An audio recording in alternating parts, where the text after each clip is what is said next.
Now, your forecast first, sponsored by Matex Heating, Cooling, and Plumbing.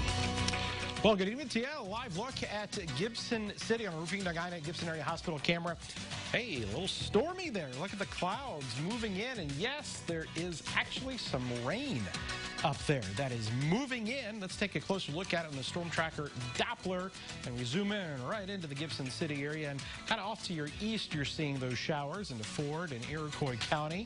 These are on the move, diving to the south and east here tonight. So Paxton, maybe towards Rantoul, could pick up on a little bit of rain. Otherwise, not a bad day. 83 degrees in Champaign.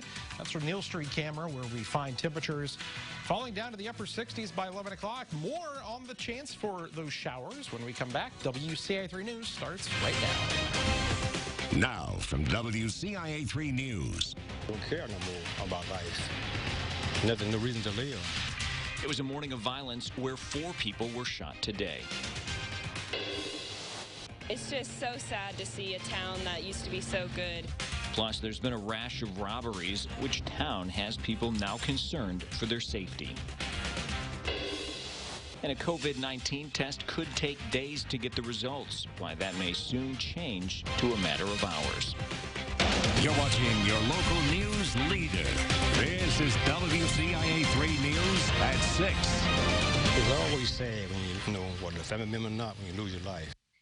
One person is dead after several shootings in Decatur this morning. Good evening, I'm Paul Cicchini. The first happened around 9:20 this morning near East Walnut and North Lober Streets. That's where a man was shot and killed. Later, there were reports of gunfire at MLK in Grand and MLK in Garfield. Around 10:30, a street crimes detective near Jasper and Wood saw people in a small gold car shooting at another car. While officers investigated those incidents, there were more calls about gunfire in the area of 20th and Prairie. WCIA3's Jamie Mays is live in the newsroom tonight. So, Jamie, did people you spoke to say they saw any of this happening? All right, Paul, many of the people that I spoke to said they didn't hear the gunshots, they didn't see anything, but they're still saddened by the reports of violence in their neighborhoods. Police say they responded to a call of shots fired near 1300 East Walnut with a person shot inside a car. He died. Patrol officers, detectives, Macon County Sheriff's deputies, and Decatur Park police officers had to respond to the area to calm a large unruly crowd. As they were responding to that call, they got a report of shots fired at MLK in Grand and MLK in Garfield. After that, 2 people went to the hospital with non-life-threatening gunshot wounds. Police say neither of them would cooperate with the investigation. At the hospital, a large crowd formed which broke out into fights. Police had to respond to that. Later, a street crimes detective saw people in a gold car shooting at another car near Jasper and Wood Streets. The car left the scene going over 90 miles per hour. Shortly after, a woman who was shot during that incident went to the hospital with a non-life-threatening gunshot wound to her leg. While police were investigating the other incidents, there were more calls about shots fired near 20th and Prairie. 2 dark-colored cars were shooting at each other. People who live in Decatur say they want people to choose peace. I don't care no more about life. Nothing, no reason to live. And the young people know they like their no role model. That's the main problem right there. Police say they are still investigating. They want anyone with information to contact them. And that's not the only shooting that happened near East Walnut and North Lober Streets this year. Last month, a 17-year-old was shot in the leg near that same intersection. Live in the newsroom, Jamie Mays, WCIA3, your local news leader. All right, Jamie, thanks. Danville police are investigating 2 weekend shootings. The first happened Saturday before midnight. 3 people were shot near the corner of Pennsylvania Avenue and William Street. A 26-year-old man was shot in the back and arm. A 52-year-old woman was shot, and a 21-year-old woman was hit in the hand. Police responded to another shooting just after 1 Sunday morning. That was near College and South Street. Around the same time, a 21-year-old gunshot victim arrived at the hospital. She was shot in the chest. It's unclear whether the shootings are related. There haven't been updates on the conditions of the victims either.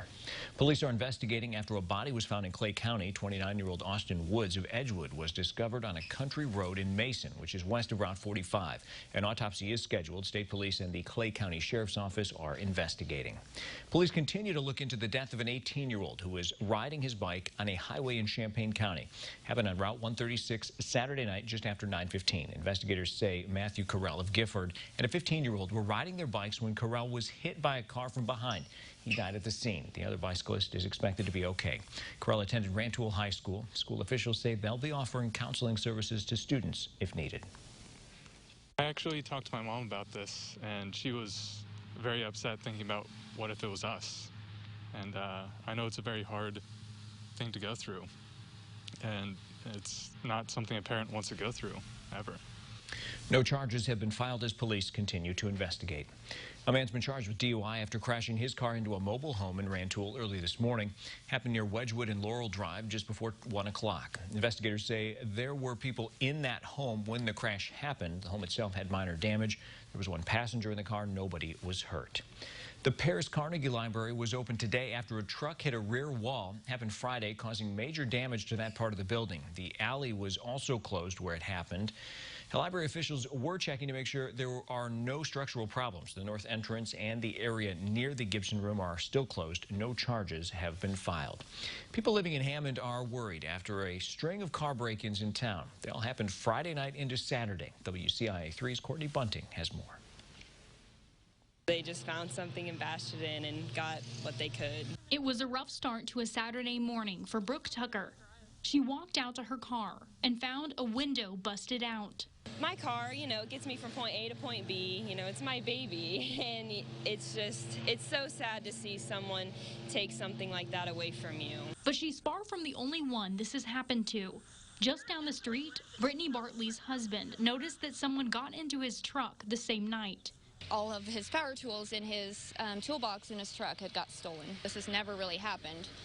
Not to this extreme. Those who were affected by the break-ins say they feel crime has gotten worse in Hammond recently, and they believe Piatt County Sheriff's deputies should patrol the area more often. I definitely think we need more cops in town. People think it's a small town, nothing's going to happen, but it seems more and more. It's just so sad to see a town that used to be so good have people come in and turn it so bad. Hopefully, they've seen the last of these break-ins, but in case the culprits come again. Just be safe.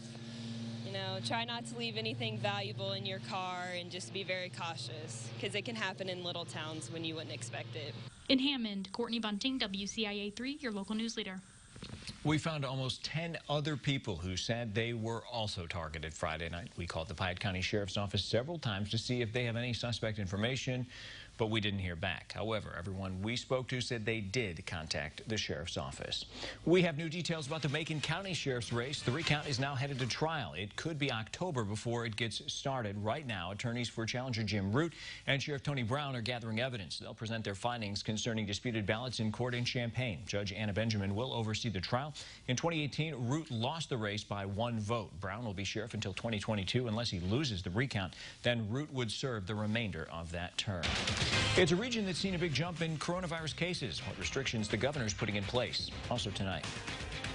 The method that they are utilizing pretty much, eliminates the need for virus extraction and deactivation. It's just as effective as the nasal swab and gets much quicker results, which COVID-19 test could soon be available to everyone. And you can see those storm clouds there near Gibson City. A recap of today, 85-61.